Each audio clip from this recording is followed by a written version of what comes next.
أهلا وسهلا في بيت العالميين. هنا نعيش شغف النصر. هنا نتابع كل خبر، كل صفقة، وكل هدف يهز الشباك ويهز القلوب. قناتنا مش بس تنقل أخبار نادينا الحبيب، إحنا نعيش الحدث، نحلله ونحس فيه. من قلب الرياض، من مدرجات مرسول بارك، نوصل لك كل جديدة عن فارس نجد لحظة بلحظة. جهز نفسك للانطلاق لأن موقف كومان قبل مواجهة النصر والخليج في دوري روشان. ثورة في البرازيل ضد حارس النصر بعد ودية تونس. سيء ولا يتميز بأي مهارات. محترف النصر يقترب من الانتقال إلى هذا النادي، عرض قياسي. تطورات جديدة داخل النصر قبل مواجهة الخليج في دوري روشان. بسم الله الرحمن الرحيم، والصلاة والسلام على إشرف الخلق سيدنا محمد عليه أفضل الصلاة وأتم التسليم. أهلا وسهلا بكم في قناتكم المفضلة، المصدر الأول لأحدث أخبار الكرة السعودية من قلب الملاعب إلى كواليس الأندية. هنا نوافيكم بكل جديد عن الدوري السعودي، نجومه، صفقاته، وتحليلات لا تجدونها إلا هنا. فخليكم معنا وخلونا نبدأ جولتنا الكروية. يواصل نادي النصر مراقبة حالة اللاعب الفرنسي كينغزلي كومان بعد أن غاب اللاعب عن المشاركة في الفترة الماضية بسبب الإصابة، وذلك قبل مواجهة مقبلة أمام الخليج في الجولة التاسعة من دوري روشن السعودي للمحترفين. وتكثف الأجهزة الطبية بالنادي جهودها لتجهيز النجم الفرنسي الذي تواجد في العيادة الطبية لمتابعة برنامجه التأهيلي وسط ترقب كبير من الجماهير لمعرفة مصيره من المباراة المنتظرة على ملعب أول بارك. تطورات إصابة كومان. ويخضع اللاعب لبرنامج علاجي دقيق تحت إشراف الطاقم الطبي بالنصر بعد الإصابة التي تعرض لها خلال مواجهة الفريق الأخيرة أمام نادي نيوم في الدوري، وهي المباراة التي انتهت بانتصار أصفر العاصمة ب3 أهداف مقابل هدف. وتسببت الإصابة في ابتعاد كومان عن التدريبات الجماعية، الأمر الذي جعل مشاركته في الجولة المقبلة محل نقاش بين الجهازين الفني والطبي. ويتوقع أن ينضم كومان للتدريبات الجماعية يوم الخميس المقبل بالتزامن مع عودة اللاعبين الدوليين بعد انتهاء فترة التوقف الدولي، ما يعني أن القرار النهائي حول مشاركته أمام الخليج سيحسمه المدرب خورخي جيسوس بناء على جاهزيته البدنية. ويعمل اللاعب على استعادة كامل لياقته قبل هذه المواجهة المهمة، خاصة أن النصر يعتمد عليه بشكل كبير في الأطراف الهجومية خلال الموسم الحالي. وتأمل الجماهير النصروية أن يتمكن اللاعب من تجاوز آثار الإصابة سريعاً، خصوصاً مع ضغط المباريات في الفترة القادمة واحتياج الفريق لكامل عناصره الأساسية. وتشير التوقعات إلى أن الجهاز الفني سيمنح اللاعب دقائق تدريجية في حال عودته لتجنب تفاقم الإصابة وضمان جاهزيته الكاملة للجولات القادمة من دوري روشان. تعرض بنتو حارس مرمى نادي النصر ومنتخب البرازيل لانتقادات عنيفة من وسائل الإعلام بعد الأداء الذي ظهر عليه خلال ودية تونس التي انتهت بالتعادل الإيجابي بهدف لكل فريق.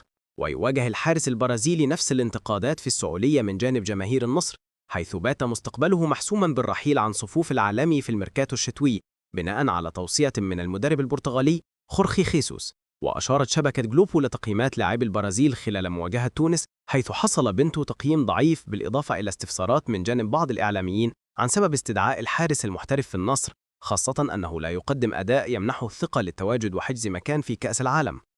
وأضاف عدد من الإعلاميين أن بنتو ارتكب خطأين واضحين في توزيع الكرة، بالإضافة إلى حالة التردد والارتباك التي ظهرت عليه، والتأكيد أن الأداء الخاص به كان دون المستوى. وكتبت UOL نقلاً عن الكاتب الصحفي كوفوري أن بنتو لا يبعث الثقة بين حراس المرمى، بالإضافة إلى أنه لا يتميز بمهاراته في التعامل مع الكرة. وزاد أن حارس مرمى النصر لم يقدم أداء جيد في المرات القليلة التي شارك فيها خلال المباراة التي انتهت بالتعادل 1-1، مندهشاً من سبب وجوده، خاصة أنه لا يتصدى لأي كرة بشكل آمن.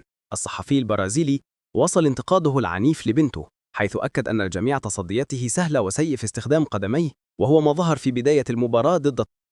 اقترب البرازيلي ويسلي تكسكيرا لاعب الفريق الأول لكرة القدم بنادي النصر من الرحيل عن صفوف الفريق خلال فترة الانتقالات الشتوية المقبلة بعد موافقة المدرب البرتغالي جورجي جيسوس على رحيله. وأفادت شبكة أبولا البرتغالية أن خيسوس أبدى موافقته على انتقال تكسكيرا مشيرة إلى أن اللاعب سيكون قريباً من الدوري البرتغالي، حيث تجري المفاوضات مع نادي سبورتينغ لشبونة، صفقة قياسية تبلغ 15 مليون يورو. وأوضحت الشبكة أن انتقال ويسلي تكسكيرا إلى سبورتينغ لشبونة سيكون في صفقة قياسية تقدر قيمتها المالية بحوالي 15 مليون يورو، مع استمرار التفاوض بين الطرفين لحسم الصفقة بشكل رسمي خلال الأيام المقبلة.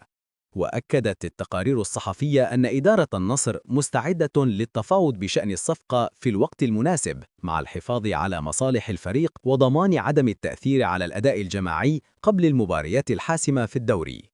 ويستعد نادي النصر لملاقاة فريق الخليج في الجولة التاسعة من مسابقة دوري روشن للمحترفين، والتي ستقام على ملعب الأمير محمد بن فهد، في مواجهة يسعى خلالها الفريق للحفاظ على صدارته في البطولة. يستعد نادي النصر لخوض مواجهة قوية قبل مباراته أمام الخليج في الجولة التاسعة من منافسات دوري روشن السعودي، وسط أجواء تشهد عدة تطورات فنية وانضباطية داخل الفريق. ويكثف الجهاز الفني استعداداته للمواجهة المقبلة في ظل عودة اللاعبين التدريجية للتدريبات بعد فترة التوقف الدولي واستمرار برنامج التأهيل لبعض العناصر. استعداد النصر للمواجهة.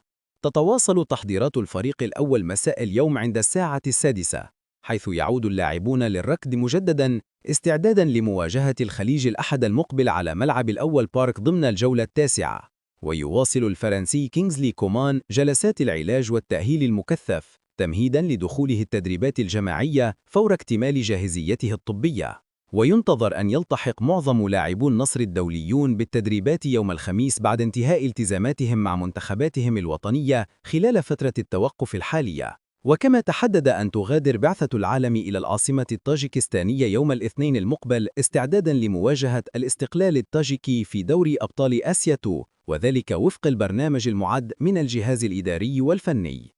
وتأتي هذه التحضيرات في وقت يتصدر فيه النصر جدول ترتيب دوري روشن السعودي برصيد 24 نقطة، معززاً حضوره القوي في المنافسة المحلية. إذا أعجبكم المحتوى لا تنسوا دعمنا بلايك والاشتراك في القناة وتفعيل جرس التنبيهات علشان توصلكم كل الأخبار أول بأول. كورتنا السعودية تستحق المتابعة، وإحنا هنا عشان ننقل لكم كل التفاصيل لحظة بلحظة. كان معكم المشجع النصراوي، نراكم في فيديو قادم. دمتم بخير والسلام عليكم ورحمة الله وبركاته. وصلك الأخبار أول بأول من قلب الحدث ولعيون العالميين. واذكر دايما، النصر مو بس فريق، النصر قصة فخر، مجد وتاريخ ما يتكرر. خلكم معنا لأن القادم أعظم والعالمي دايما في القمة.